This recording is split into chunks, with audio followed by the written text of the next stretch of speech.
మస్తాన్ సాయి చేసిన పని ముమ్మాటికి తప్పే అన్నారు ఆర్జే శేఖర్ భాష. తనను చంపేందుకు లావణ్య ఆమె స్నేహితులు కుట్ర చేశారని ఆరోపించారు. మస్తాన్తో తాను చేతులు కలపలేదన్నారు.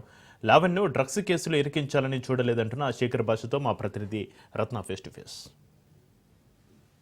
నగ్న వీడియోల కేసులో ఇప్పటికే మస్తాన్ సాయి అరెస్ట్ అయ్యి రిమాండ్కు తరలించబడ్డాడు. అయితే ఇదే కేసుకు సంబంధించి బిగ్ బాస్ ఫేమ్ శేఖర్ భాష కూడా అనేక ఆరోపణలు ఎదుర్కొంటున్నటువంటి పరిస్థితి ఉంది. ఒకవైపున ఆయనపైన లావణ్య ఫిర్యాదు చేసింది నర్సింగ్ పోలీసులకు. మరోవైపున గతంలో కేసుకు సంబంధించి కూడా జానీ మాస్టర్ కేసులో బాధితురాలుగా ఉన్నటువంటి సృష్టి వర్మ కూడా ఫిర్యాదు చేయడంతో తన మీద కేసు కూడా నమోదైంది. ప్రజెంట్ వీటన్నిటికి సంబంధించి ఆయన యొక్క ఇన్వాల్వ్మెంట్కు సంబంధించి శేఖర్ భాషకి అలాగే మస్తాన్ సాయికి మధ్య నడిచినటువంటి కాల్ కన్వర్జేషన్కి సంబంధించి అన్ని విషయాలు తెలుసుకుందాం.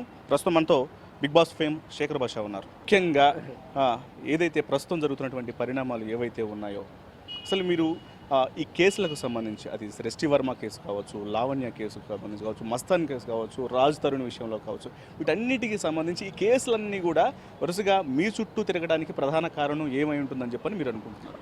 ఈ లావణ్యకి సంబంధించిన ఎగనెస్ట్గా నేను ఎప్పుడైతే మాట్లాడుతున్నానో ఆవిడకి సంబంధించిన ఎఫ్ఐఆర్లు కావచ్చు, లేకపోతే పాత కేసులు కావచ్చు, ఇవన్నీ కూడా చూపించి చేస్తున్నాను. ఆవిడ ఏదో రకంగా వీడిని అడ్డు తొలగించుకోవాలి అని చెప్పి నన్ను చంపడానికి కుట్ర. లావణ్య, ఆవిడ ఫ్రెండ్ లక్ష్మీ పడాల అండ్ ఇంకొక వాళ్ళ తమ్ముడు కార్తీక్ కూడా నన్ను చంపడానికి తిరుగుతున్నట్టుగా ఇవన్నీ చెప్తూ ఒక ఇది నాకు వచ్చింది. సో ఎలా అంటే వీళ్ళందరూ మిమ్మల్ని చంపడానికి తిరుగుతున్నారు అనేటువంటి విషయం అనేది మీ దృష్టికి ఎలా వచ్చింది? దీన్ని మీరు ఎలా కన్ఫర్మ్ చేసుకున్నారు? అసలు అది ఎవరో నేను ఇలా చంపడానికి ట్రై చేస్తున్నారు అంటే ఓకే, బట్ వాళ్ళు మాట్లాడుకుంటున్నారు. లావణ్య, లక్ష్మీ పడాల, చింటూ అని వీళ్ళు మాట్లాడుకుంటున్న మాటలు, వీడిని అక్కడ వేద్దాం, ఇక్కడ వేద్దాం, అక్కడ స్పాట్ పెడదాం అని చెప్పి కొట్టి ఆనవాళ్ళు కూడా దొరకకుండా చేసేద్దాం అనేటువంటి దారుణమైన స్థితి. ఏంటి రీజన్ ఏంటి దీనికి? రీజన్ ఏంటి ఏముంది మీకు తెలుసు కదా, ఫస్ట్ నుంచి లావణ్యకి అగెనెస్ట్గా ఆవిడకి సంబంధించిన సాక్ష్యాలు ఇవన్నీ కూడా నేను తీసుకొచ్చి బయటకు చూపించడం అనేది ఆవిడ జీర్ణించుకోలేకపోతుంది. సో ఆల్రెడీ పబ్లిక్ డొమైన్లో ఉన్నవే, కాకపోతే నేను ప్రశ్నిస్తున్నాను గట్టిగా.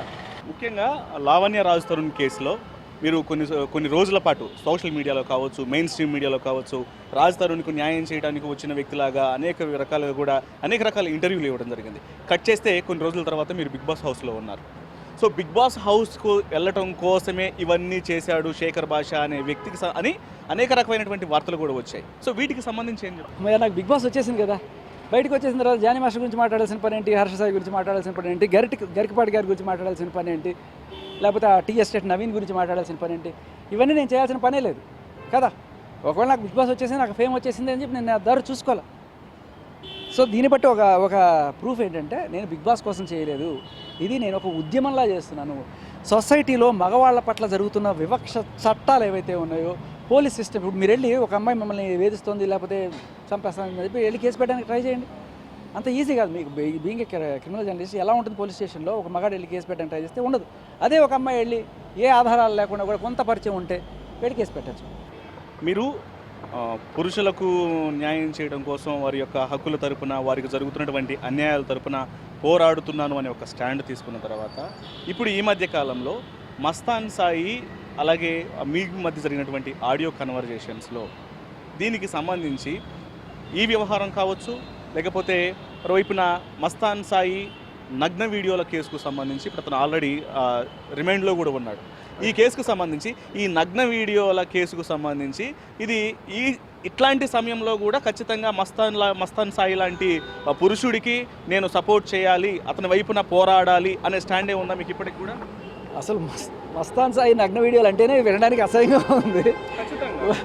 వాడు దాంట్లో నగ్న వీడియోలు ఉన్నాయి, ఏమున్నాయో నాకు తెలియదు. ఇప్పుడే ఒక మీడియా మిత్రుడి ద్వారా నాకు తెలిసింది ఏంటంటే ఒక 4-5 అమ్మాయిల వీడియోలు, అవి దాదాపు 200 దాకా ఉన్నాయి. ఆ 4 వీడియోలు కూడా అందులో ఒకటి వాళ్ళ ఆవిడ అయిపోయిన తర్వాత వాళ్ళ గర్ల్ ఫ్రెండ్ ఒకళ్ళు, తర్వాత ఇంకో 2 గర్ల్ ఫ్రెండ్స్. సో వాళ్ళ వీడియోలు ఏవో ఉన్నాయి. వాళ్ళు కూడా గతంలో మా లావణ్య మమ్మల్ని వేధిస్తోంది అని చెప్పి నార్సింగ్ పిఎస్లోకి వెళ్ళి కేసు పెట్టారట.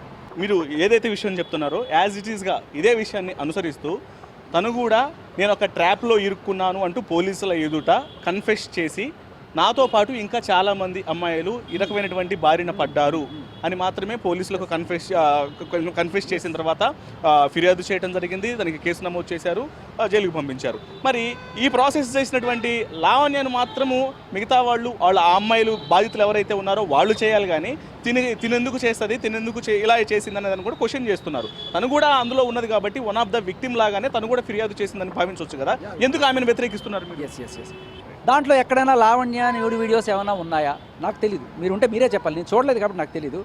మీరు వేస్తున్న స్క్రాలింగ్లో ఆర్ఎల్స్ కొన్ని యూట్యూబ్ ఛానల్స్లో వస్తున్న వీడియోలు ఎక్కడ కూడా నాకు లావణ్య కనిపించట్లా. మస్తాన్ సాయి తను వేరే గర్ల్ ఫ్రెండ్స్తో ఉన్న వీడియోలు వాళ్ళని బదనాం చేయడానికి అన్నట్టుగా హార్డ్ డిస్క్ని బయట తీసుకొచ్చి డ్రామా ఆడుతుంది. ఇప్పుడు ఏ ఆడపిల్ల అయినా సార్ నా న్యూడ్ వీడియోస్ వీడు తీసాడు సార్ అని చెప్పి చూడండి సార్ అని చెప్పి ఎవరికైనా మగాడికి చూపిస్తుందా? సో అది దానికి జరిగినటువంటి ఇన్సిడెంట్స్కు సంబంధించి కావచ్చు, మస్తాన్ సాయి కేసులో తన యొక్క ఇన్వాల్వ్మెంట్కు సంబంధించి ఆడియో సంభాషణలకు సంబంధించి, అలాగే లావణ్య మీద తను ఏ రకమైనటువంటి విమర్శలు చేస్తున్నటువంటి వాటన్నిటికి సంబంధించి శేఖర్ భాష చెప్తున్నటువంటి విషయాలు అవి. కెమెరా పర్సన్ అమర్తో రత్నకుమార్, హైదరాబాద్.